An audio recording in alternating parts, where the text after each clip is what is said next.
I was on the phone with my mother listening to her talk about the menu for her 55th birthday party when she said the words that would change everything between us. We had been discussing whether she should go with salmon or chicken, laughing about my aunt's shellfish allergy, and then her voice shifted. It got colder distant. Actually, Lucy, I think it is better if you do not come this year. I froze fork halfway to my mouth. My dinner forgotten. Why did I do something wrong? The silence stretched between us like a wire pulled too tight. Then she said it. You make your sister look ordinary just by showing up. It is not fair to her. That is when I realized I had been paying for my own invisibility. Before I tell you what happened next, I want to know where you are watching from. Drop your location in the comments. And if you have ever been the forgotten child in your family, hit that like button. You will want to hear how this ends. Subscribe because this story has a twist my mother never saw coming. Let me take you back to where this all started. Growing up, I learned early that love in my family was conditional, and I was always a few conditions short. I am the oldest, born 3 years before my sister Veronica. When I was 12, my father died in a car accident on Interstate 5 during a winter storm. The police said he swerved to avoid a deer. One moment, he was there kissing my forehead before leaving for work, and the next, he was gone. My mother, Patricia, never recovered from losing him. She did not fall apart in the dramatic way you see in movies. She just dimmed like someone turned down her light, and in her grief, she found something to hold on to. Veronica. My sister was 9 when dad died, with blonde curls and big blue eyes that could make anyone melt. She cried easily and loudly, needing constant comfort. Mom poured all her fractured love into Veronica, and I understood why. Veronica was hurting, and she showed it. I hurt too, but I learned to hide it. I made my own breakfast, did my own laundry, helped with bills when I got my first job at 15. I told myself I was being strong, being helpful. What I did not realize was that I was becoming invisible. The pattern started small. When I turned 13, Mom bought me a cake from the grocery store. We ate it at the kitchen table, just the three of us. When Veronica turned 13, Mom rented out a room at the community center and invited 40 people. I told myself it did not matter. When I graduated high school with a full academic scholarship to University of Washington, Mom said, "That is nice, honey." And then turned to compliment Veronica on a dress she had picked out for homecoming. I told myself she was just distracted. Every Christmas, Veronica's gifts were wrapped in expensive paper with elaborate bows. Mine came in gift bags from the dollar store. I told myself it was practical. I was good at telling myself lies, but I worked hard. I studied engineering, graduated with honors, landed a job at a major tech company in Seattle. By 26, I was making six figures and bought my own house, a small craftsman in Ballard with a garden I tended on weekends. I had friends, a good life independence. But there was still this hole inside me, this constant ache for my mother to look at me the way she looked at Veronica, to be proud, to say it out loud. When I turned 24, I started sending Mom money. $1,200 every month, transferred automatically on the first. I told myself it was the right thing to do. Dad would have wanted me to take care of her. On top of that, I paid her car insurance $250 a month. I covered $600 of her rent. I bought her expensive gifts for her birthday and Christmas things she mentioned wanting in passing. A cashmere sweater, a new coffee maker, noise-cancelling headphones. I added it up once. $2,200 every month. Over 2.5 years, that came to $66,000. Add in the emergency expenses, the time I paid to fix her car transmission, the dental work her insurance did not cover, and I had given her close to $80,000. She never once said thank you. She treated it like it was expected, like I owed her. Meanwhile, Veronica was 25 and working as an influencer. Her income was unpredictable at best. She lived with her boyfriend in an apartment mom helped furnish. And she changed jobs the way other people change shoes. But mom loved that about her. Veronica is so creative, she would say. She's living life experiencing things, not stuck behind a desk like some people. Some people meant me. My success made me boring in mom's eyes. Veronica's chaos made her interesting. 3 weeks before mom's birthday, she called me. I was in my kitchen making dinner after a long day of debugging code. She sounded excited, talking about the venue. She had booked a restaurant by the waterfront with views of Puget Sound. She told me about the guest list, the menu, the cake she had ordered with raspberry filling. I was happy, genuinely happy. I had already bought her gift a diamond bracelet. I had spent $3,000 on Wrapped and sitting on my dresser.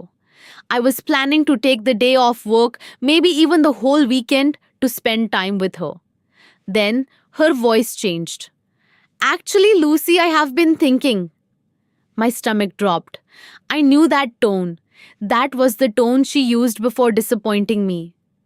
I think it is better if you do not come this year. I set down my knife. The chicken I had been cutting sat half done on the board. Why did I do something wrong? She sighed like I was being difficult. You make Veronica look ordinary just by showing up. She's been working so hard on her content creation. She just hit 10,000 followers. When you are there with your fancy job and your house, it makes her feel small. I need this party to be about celebrating her too. She deserves to shine. I could not speak. My throat closed up and my eyes burned, but I refused to cry. Not yet. Not while she could hear. So, you are uninviting me to protect her feelings? My voice came out smaller than I wanted. Mom's tone turned sharp. Do not be dramatic, Lucy. You always make everything about you. This is my birthday, and I want it to be peaceful. Veronica has been stressed lately. I hung up without saying goodbye. I sat there in my kitchen, the evening light fading through the windows, and stared at the bracelet box on the counter. I had been so excited to give it to her. I thought maybe this year would be different. Maybe this year she would hug me tight and tell me she was proud. Maybe this year I would finally be enough. That night, I did not sleep. I lay in bed, staring at the ceiling, watching shadows move across the plaster as cars passed outside. Every memory I had tried to bury came flooding back. The time mom missed my piano recital because Veronica needed a ride to the mall for a last minute shopping emergency. The day I graduated from college when mom showed up an hour late because Veronica needed emotional support before a date. Every achievement I shared that got redirected to a conversation about Veronica. Every time I needed comfort and got told to be strong instead. I had spent my whole life being strong. I was tired. At 2 in the morning, I opened my banking app. The blue light from my phone lit up my face as I scrolled through transaction history. $1,200 to mom. $1,200 to mom. $1,200 to mom. The list went on and on. 2.5 years of automatic transfers. $66,000 not counting the extras. I thought about the bracelet. The car repairs I had paid for last year when her engine died. The root canal I covered when her dental insurance lapsed. The new laptop I bought her for Christmas. $80,000. Maybe more. I had paid $80,000 to be erased. The second day after the phone call, Veronica called me. Her voice was bright and cheerful, completely oblivious. Hey Lucy, mom told me you cannot make it to the party. That is too bad. She did not sound like it was too bad. She sounded relieved. But honestly, it is probably better. I am bringing my new boyfriend and I want mom to focus on meeting him. You know how you're always talking about work stuff. It makes everyone uncomfortable. I gripped the phone tighter. How I am? Veronica laughed easy and thoughtless. You know, all serious and successful and stuff. It is intimidating. Anyway, Can you Venmo me $200? I need a new outfit for the party. There is this dress I saw, and it would be perfect. For 28 years, I had said yes to requests like this. I had said yes so many times that no one expected any other answer. But something had broken inside me during that call with mom, and I could not put it back together. No, Veronica, I cannot. Silence. Then, what, why not you always help me out? My hand was shaking. I am busy. I have to go. I hung up before she could respond. The third day, mom texted me. Lucy, Veronica told me you were rude to her on the phone. I do not know what has gotten into you lately. She just wanted a small favor. You make so much money, why can you not help your sister? Sometimes I think success has made you selfish. I stared at that text for 10 minutes. Selfish. I had given her $80,000 and I was selfish. I did not reply. On the fourth day, my best friend Sarah came over. I told her everything and she listened without interrupting, her face getting darker with every sentence. When I finished, she was quiet for a long moment. Then she said, Are you serious? She uninvited you because you are too successful, Lucy. Do you realize how insane that sounds? She grabbed my hands. And you have been sending her over $2,000 a month for years. I nodded. Sarah's eyes filled with tears, angry tears. What would happen if you just stopped? I had never thought about it. Stopping felt impossible, like stopping gravity. But Sarah's question planted a seed. That night, I sat down with my laptop and made a spreadsheet. I listed everything I had done for my family in 2.5 years. The money, the time, the countless phone calls where I listened to mom complain about her life while never asking about mine. The hours I spent helping Veronica with her resume, fixing her computer, giving advice she never took. The emotional labor of always being available, always being the strong one, always being invisible. I stared at that spreadsheet until my vision blurred. Then I realized something that felt like a punch to the chest. They did not love me. They loved what I provided. If I disappeared tomorrow, they would not grieve for me. They would grieve for the money, the support, the safety net. I was not a daughter or a sister. I was a resource. And that realization hurt so badly, I could barely breathe. But it also set me free. The next morning, I woke up with absolute clarity. I opened my banking app and cancelled the automatic transfer to mom. $1,200 a month gone. Then I called my car insurance company and removed mom from my policy. $250 a month gone. I emailed her landlord and informed him I would no longer be contributing to her rent, effective immediately. $600 a month gone. My hands were steady as I did it. I felt calm, determined. Then I called mom. She answered on the second ring, her voice wary. Lucy, I did not waste time. Mom, I have been thinking about what you said. She perked up, probably thinking I was calling to apologize. You are right. I should not come to your birthday. In fact, I think it is better if I step back from the family for a while. Confusion crept into her voice. What do you mean? I took a breath. I have cancelled all the payments I was sending you. The monthly transfers, the insurance, the rent contribution, all of it. Effective immediately. Silence. Then, wait, what, Lucy? You cannot just do that. Her voice rose panicky. I budget based on your help. How am I supposed to manage? The old me would have caved. The old me would have apologized and restored everything. But I was not the old me anymore. The same way Veronica manages. You will figure it out. Mom's voice turned harsh. This is ridiculous. You are being petty over a birthday party. Something ignited in my chest. No, Mom. I am being honest for the first time. You told me I make Veronica look ordinary. But the truth is, you made me feel invisible my entire life.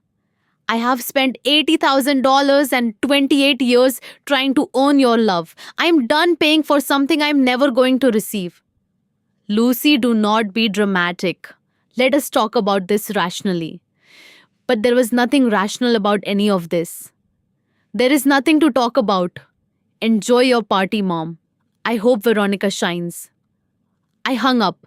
Then I blocked her number. I blocked Veronica's number. I sat down on my couch and my whole body was shaking. But underneath the fear and the guilt and the grief, I felt something else: relief. For the first time in my life, I had chosen myself. The first week was brutal. My phone lit up constantly with calls from numbers I did not recognize. Mom was using other people's phones trying to get through. I let them all go to voicemail. She sent emails with subject lines like, "We need to talk," and "This is serious, Lucy." I deleted them without reading. Veronica created a new email address just to message me. "You are ruining Mom's birthday. How can you be so cruel?" I did not respond. Every time guilt tried to creep in, I remembered her words. "You make your sister look ordinary just by showing up." The guilt turned to ash. My friends rallied around me. Sarah came over with wine and takeout. My co-worker Marcus, who had grown up in a similar family dynamic, told me I was doing the right thing. "Boundaries are not punishment," he said. "They are protection." I repeated that to myself like a mantra. Still, the first week was hard.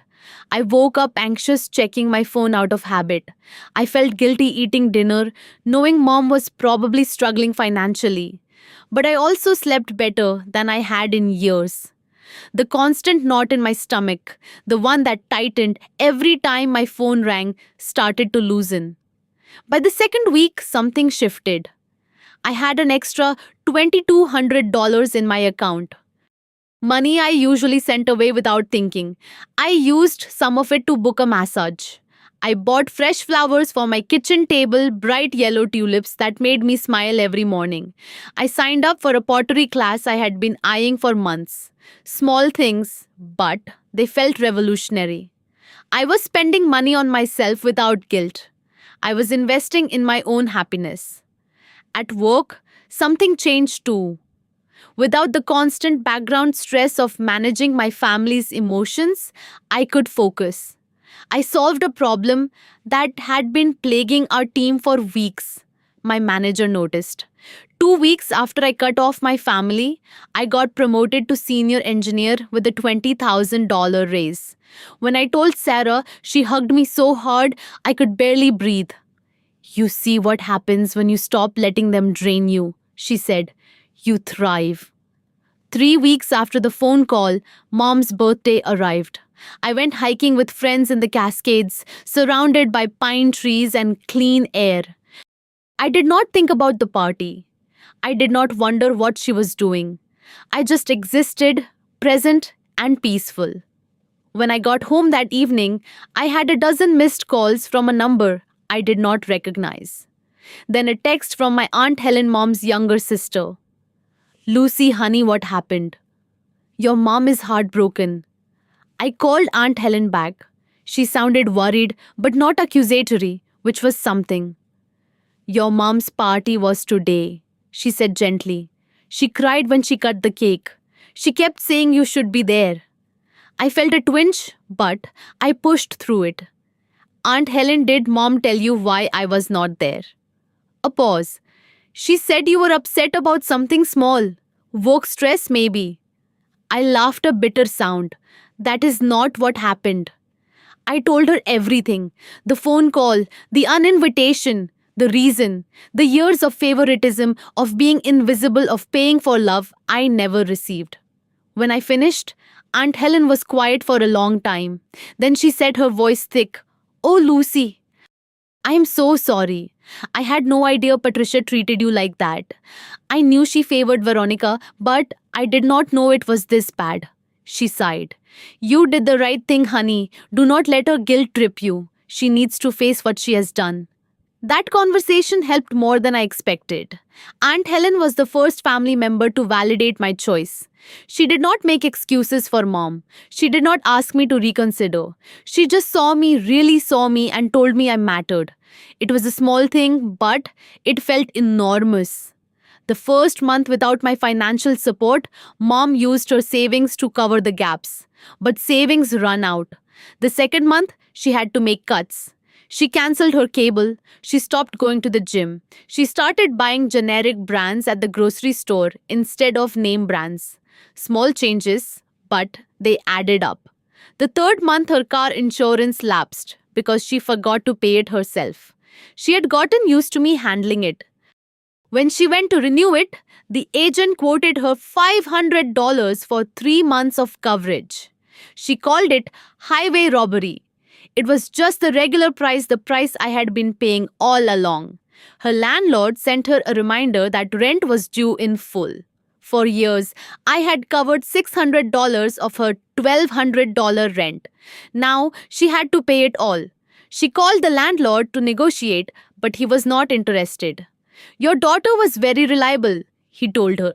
You should work it out with her. But there was nothing to work out. I had made my choice. Veronica felt the impact too. She had grown accustomed to my safety net.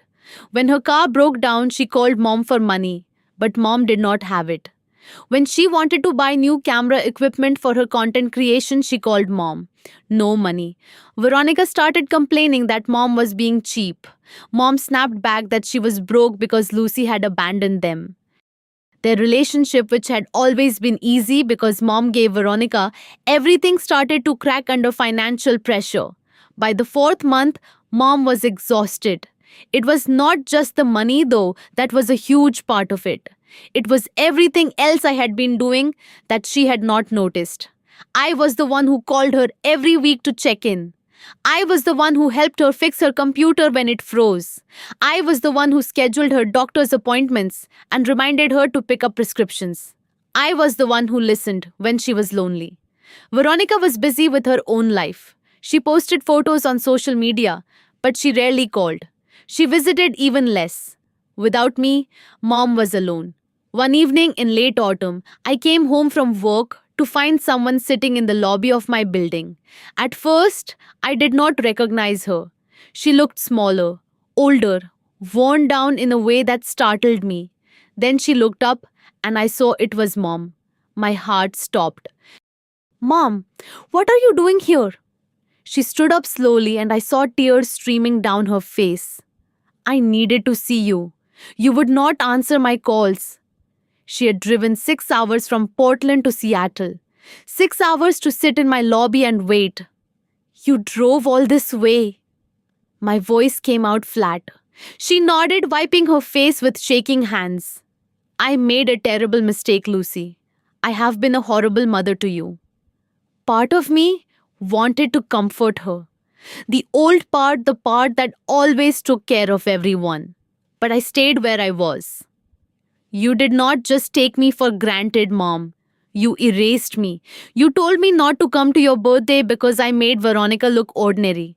Do you know how that felt? To be uninvited from my own mother's life because I was too successful. Mom broke down completely. She sank back onto the lobby chair, sobbing so hard her whole body shook. People walking through the lobby stared, but I did not care. I was jealous, Lucy. Her voice was barely a whisper. I was jealous of how strong you are. After your father died, I fell apart. But you just kept going. You were 12 and you were stronger than me. She looked up at me, her eyes red and swollen. Veronica needed me, but you never did. So I convinced myself you did not want me. I made Veronica the golden child because she made me feel needed. But you were the one who actually took care of me, and I punished you for it. It was the most honest she had ever been with me, and it hurt. It hurt because it was true, and it hurt because it came 4 months too late, and it hurt because I could see she meant it. But meaning, it did not erase 28 years. I did not invite her inside. Not that night, but I agreed to get coffee the next morning. We sat in a cafe near my house, nursing lattes. Neither of us really wanted, and we talked. Really talked, maybe for the first time ever. Mom told me about the fear that consumed her after Dad died. How she felt like she was drowning, and Veronica's neediness gave her something to hold on to. How my competence terrified her, because it reminded her of her own weakness. How she had convinced herself I did not need her love because I did not fall apart. I told her about the loneliness, about watching her celebrate Veronica while I stood in the shadows, about working so hard to make her proud and never hearing the words I needed, about the phone call that broke me not because it was the worst thing she had ever done, but because it was the clearest. It named what I had always known but never acknowledged. I was not wanted. She cried, I cried, but I did not let her off easy. Mom, I appreciate you coming here. I appreciate the apology, but words are easy. You have hurt me for 28 years. I cannot just forget that because you finally realized you need me. She nodded, still crying. I know. I do not deserve your forgiveness. I just needed you to know that I see you now. I see what I did. I laid out my conditions. If you want any kind of relationship with me, things have to change. First, you need to acknowledge to Veronica what you did. Tell her the truth about the favoritism, about the phone call, all of it. Second, you need to go to therapy. You need to deal with your grief about dad and your patterns with us. Third, I am not resuming the payments. You are going to learn to manage on your own. And fourth, I need time. I need space to heal. I cannot promise when I will be ready to let you back in. But I need you to respect that. Mom agreed to everything. She started therapy 2 weeks later. A month after that, she called both Veronica and me on a conference call. It was awkward and painful, but she did it. She told Veronica that she had favored her unfairly, that she had uninvited me from her birthday because of jealousy and misplaced protection.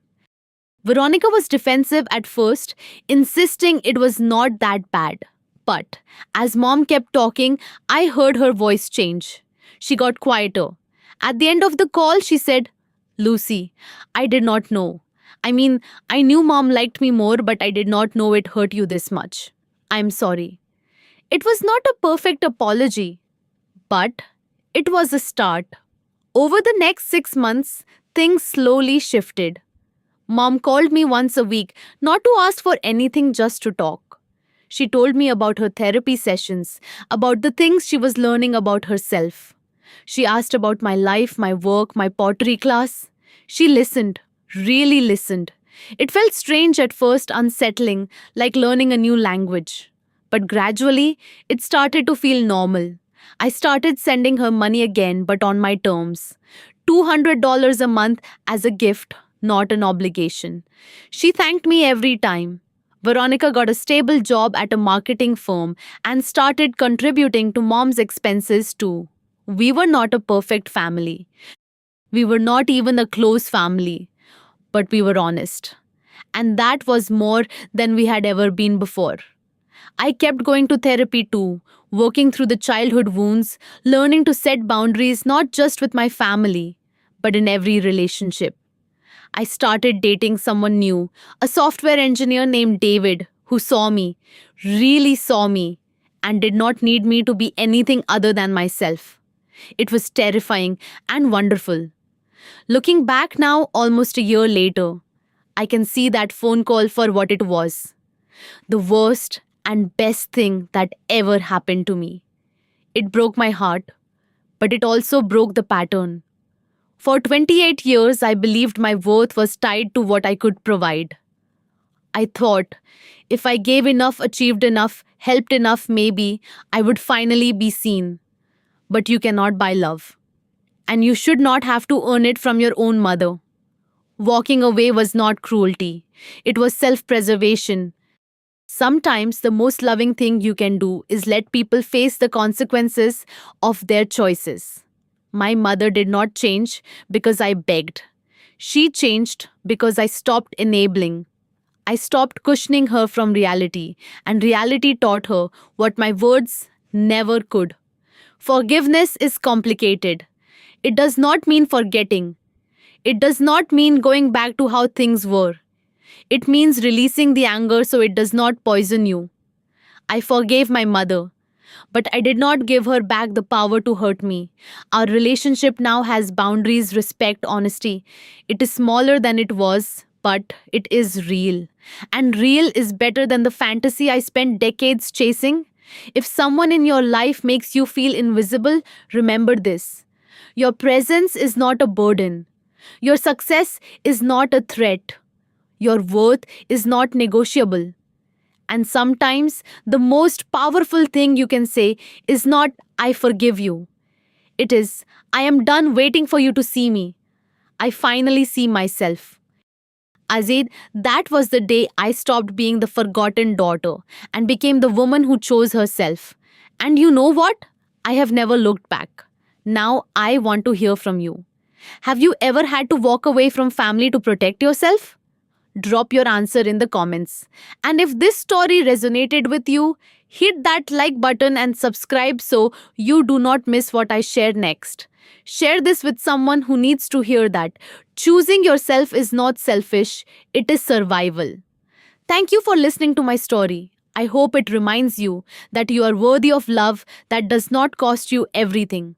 Take care of yourself out there and remember, you deserve to be seen.